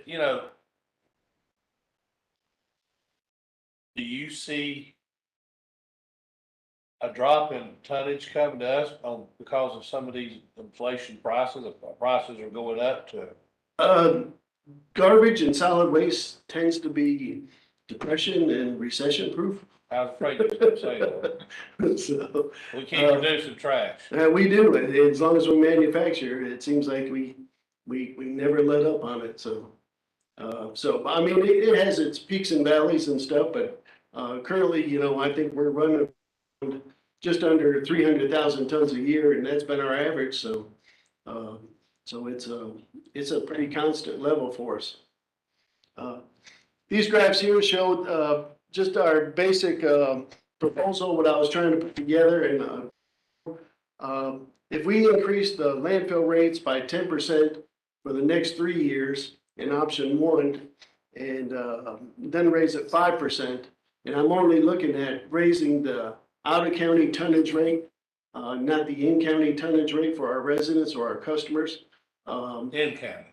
In county, not to raise those, but if we just raise the out county, you'll see that the one line there on the bottom on that first chart is our revenue. Our revenue is pretty consistent. It escalates going up. But as you can see, the top line there is showing what our expenses are going to be with our operating budget and our capital budget over the next 5 years. The second graph is basically the same. At the last 2 years, instead of being a 5% increase for everyone, it's a 10% increase for residential and out-of-county waste. So it does increase the revenue slightly over the previous one. Hold on just a minute. I guess I'm trying to. I'm looking at option one. You said it's 3 years at 10% each, and then. Well, there's a fourth year in there. There's two FY23s because we have a proposed budget on the table, and then if we increase it by 10%. Okay, I'm Okay. kind of looking at the end. I'm sorry. I'm looking at 2 years at 5%. 2 years, the last 2 We're years. looking at over the 5-year period, a 4% increase. Yes. All right. Now, well, which in all probability is going to be compounded because the 10% in the second year is going to be on top of the already, but whatever. That's splitting hairs a little bit. But I'm looking at your expense line, and I'm trying to understand how 3 at 10 and then 2 at 5, your revenues are still above comfortably your expenses when on option 2, we got all 5 years at 10, and it looks like our revenues have fallen below our expenses. I'm looking at the wrong line. Okay, dark line's revenue. Okay. The revenue doesn't seem to be. I was just trying to show an escalation of consistent pieces of the revenue versus the spiking and sometimes higher years of the expense due to the infrastructure costs. I see it now. I got you. Thank you, Chad. I see the colors better now. All right, let me ask you this. I mean, it looks like option 2, otherwise we're gonna be behind the 8 ball. But now, if we look at going with option 2 right now, we don't know what inflation is gonna be 3 years from now or next year. But this is just based on where we are today. Why would we not, looking at the 10 per year? I just wanted to give you a couple options to look at. The 10 per year is probably, the first 3 years, is pretty consistent. So I think we just need to review every budget cycle too, to make sure we're on track. Well, yeah, I think, I think right now we look at the 10 per year because we don't know what we're in. Right. And we can obviously adjust each year, just see how it's tracking, see how close it's tracking to your projection here. But, I'm just, I hadn't spoken to the other guys, but I'm looking at just project out the 10 per year. And we look at it each year anyway. And if we need to adjust, we can always go up or down, but. Right. And also, let me discuss the next slide. And that talks about the fund balance. Right. How much fund balance we'll have remaining throughout those years for that. So as we go through and we're at $6 million in fund balance now, we'll be at, 3.6, almost 3.7 after 5 years with option 1. That's one with a 5%. And if you go to the next slide, it gives you with the 10%, gives us fund balance used of 2.649. So it's slightly less going with the 10% versus the 5% of the fund balance we will use, not remain. I put it as used. for that, so. So what you're saying, you know, I mean, we're not semantics in a way. Current fund balance is 6 million. Let's just Correct. say. You're saying at the end of this, at the end of 27, on option 2, is it option 2 that we use 2,649,000? Correct. Okay, so at the end of 27, you're projecting that we're gonna have roughly 3.4 million fund balance. Right. Okay, just want to make sure of that. We use almost half of it. Kevin, residential rates will not change. Either plan, right? Not till the fiscal year 26 and 27. Right.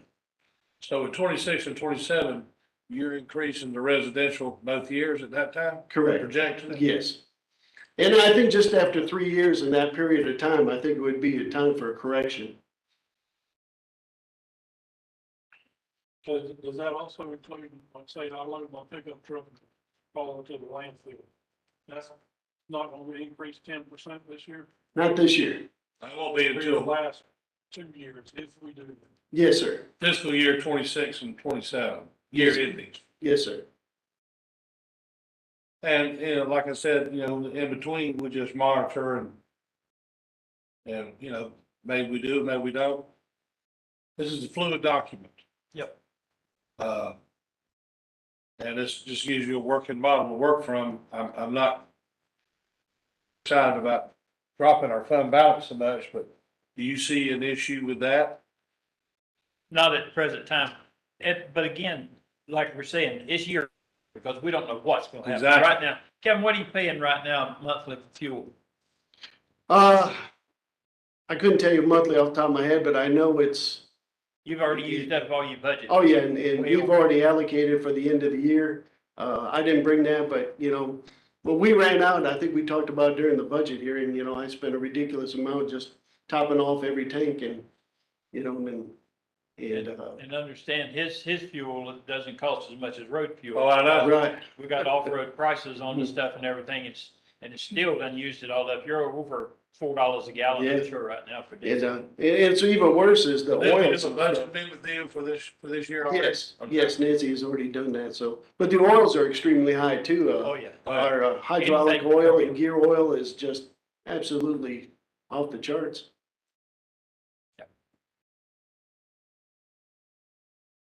All right. Well, with all this being said, get it back.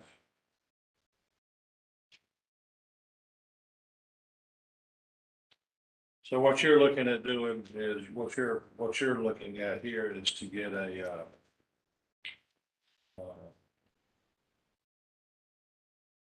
which route we want to go. Yeah, direction from the commission here on which route to take, and we can implement it in our proposed budget for FY 23 and going forward. I mean, anybody want to make a motion? I'm in favor of option 2 at the moment, because it's, like I said, it's a fluid document anyway. That's right, yeah, we're in it. Yes. What? It would just be a consensus from the board. Right, right. Right. Yeah. This, in your budget projections, yeah. Does anybody have a problem? I'll wait for number 2 as well. Could you explain I guess, the intention of the fund balance, you know? What do we need that money sitting there for? That fund balance is to, I guess, you know, acquire equipment. It helps carry forward with our capital investment going forward as far as our infrastructure. We like to pay for everything as board, all our cells and all the supplies and engineering as we need to develop the infrastructure at the site. So needing that fund balance and having that available for us is critical. I mean, is there a concern that we're dipping too much into the fund balance? I don't think, Nancy and I discussed this and stuff, but she would not want us to see us get below this. That's what we was talking about, talking about a while ago. Right. We've never had to borrow money to build anything. We've always funded, and that's what. And we've got some And we're pretty gonna, big When you say construction the projects. number, you're talking about whatever it was, it ended up being 3.4, whatever million. Roughly 3.4. Yeah, we don't below that. I would say, yeah, at least maintaining at least 50% of what we have now, which is right around 3 million. Right. So. And once we get the infrastructure built, we'll have these ready to go so we can fill it with waste and our revenue and everything. We go back to, regular operating and regular capital. We won't have such large, infrastructure investment that we'll have to make out there because it's probably been several years since they really had to do this. Then you can build a fund balance. Right. And we have been, like Commissioner Brett said, paying for it as we go. Right. Is there a percentage of the cost increase of services, or expenses you've been, do you have a percentage of, you talk about how fuel is more, oil is more. I'm just wondering if we're going up enough on the tonnage to compensate these extra expenditures. To give you an idea, the last new contract we bought prior to this one cost us right at $400,000. This one cost us $1 million. 2.5 times. So that was what, 2005? No. I can't remember what year we actually bought it in now, but Was it 7 or 5? I can't remember. Well, I wasn't here, so. yeah, I was, but I can't remember the Yeah. year. You don't remember everything? I remember everything I bought. I don't remember when I bought it. I would appreciate that.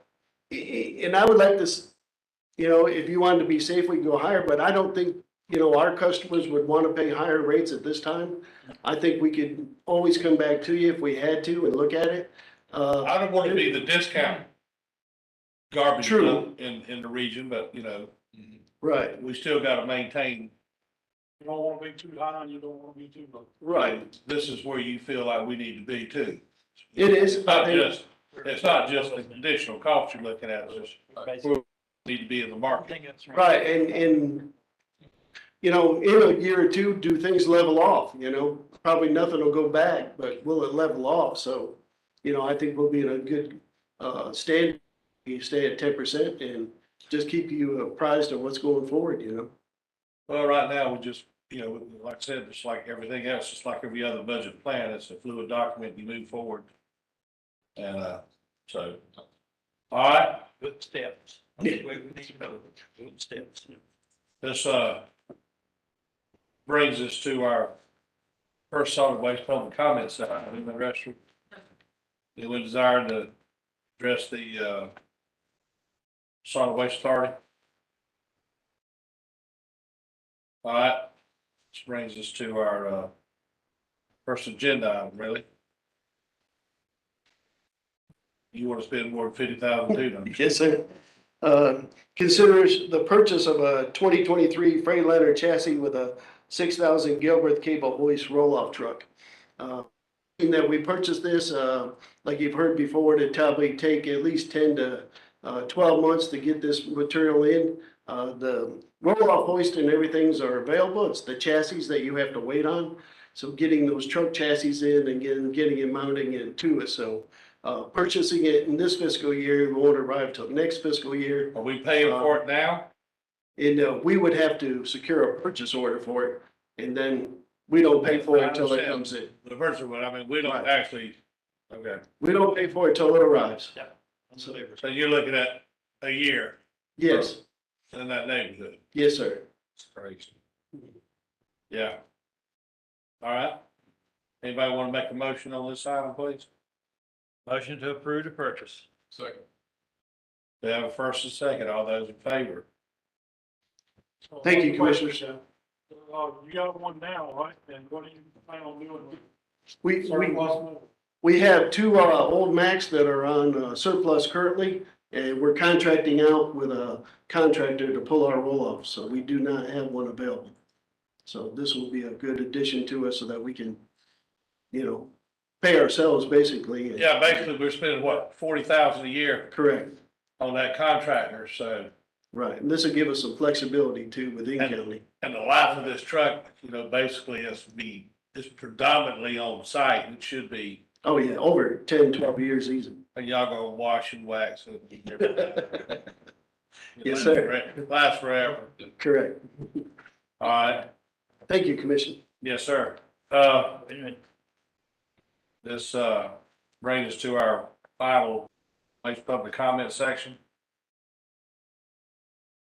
Seeing none, we get a motion to adjourn the solid waste meeting and reconvene the regular meeting. So moved. All those in favor, motion carries. This brings us to the memorializing the purchase of the roll-off.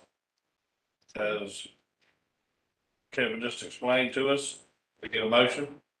So moved. So, All those in favor? I just bought you a truck there, sir. Thank you. I mean, you know, unless you, I didn't want to deprive you of the right to tell. No, no, I'm sorry. I forgot the do over. Okay. Well, as long as you're happy, we are. All right, here we go. This brings us down to Ms. Bishop. Calendar, this is just a reminder that we do have another work session scheduled for tomorrow here at 5 o'clock. And that's on the compensation study. Okay. All right. Anything else? Any, Mr. Mr. Howard or Mr. Boatright? Yeah, just one item to clarify, Sean, if you could ask the board on the funding for item 7. Clarification. On the purchase of the vehicles. yeah, we just need to know what funding source to pull that from. Yeah. Make a motion to amend my amendment for item number 7 to fund that out of our funds. Second.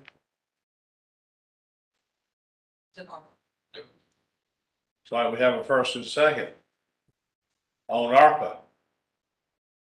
All those in favor? You got it? I had none. Thank you. Looks like we got it out of ARPA. Eric? That's all. Thank you. Look out, big buddy. Sir? That's all I've got. Thank you. All right. All right. This brings us to our final public comment section. Does anyone desire to do that? All right. Can I get a motion for adjournment, please? Motion to adjourn. We have a first and a second. All those in favor? 1, 2. Motion carries. We stand adjourned. Thank you all for your participation and indulgences.